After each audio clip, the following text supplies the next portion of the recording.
ओम नमो भगवते वासुदेवाय नमः।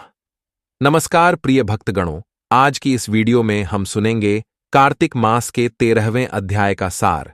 कार्तिक मास के 13वें अध्याय में नारद जी भगवान विष्णु और जलंधर के बीच हुए युद्ध के बारे में बताते हैं।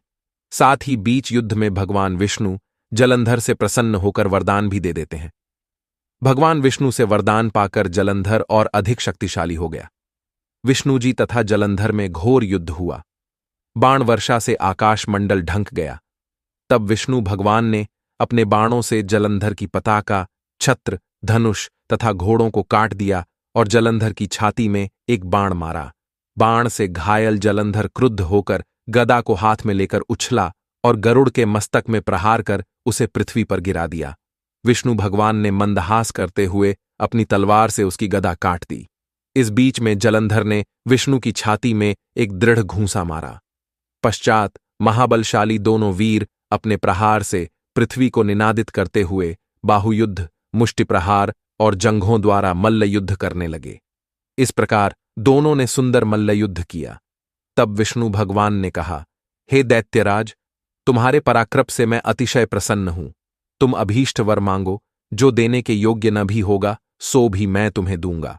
जलंधर ने कहा, हे भावुक, यदि आप मेरे ऊपर अत्यंत प्रसन्न हैं तो मुझे यह वरदान दीजिए कि आज मेरी बहन और अपने समस्त गणों के साथ आप मेरे घर में निवास कीजिए।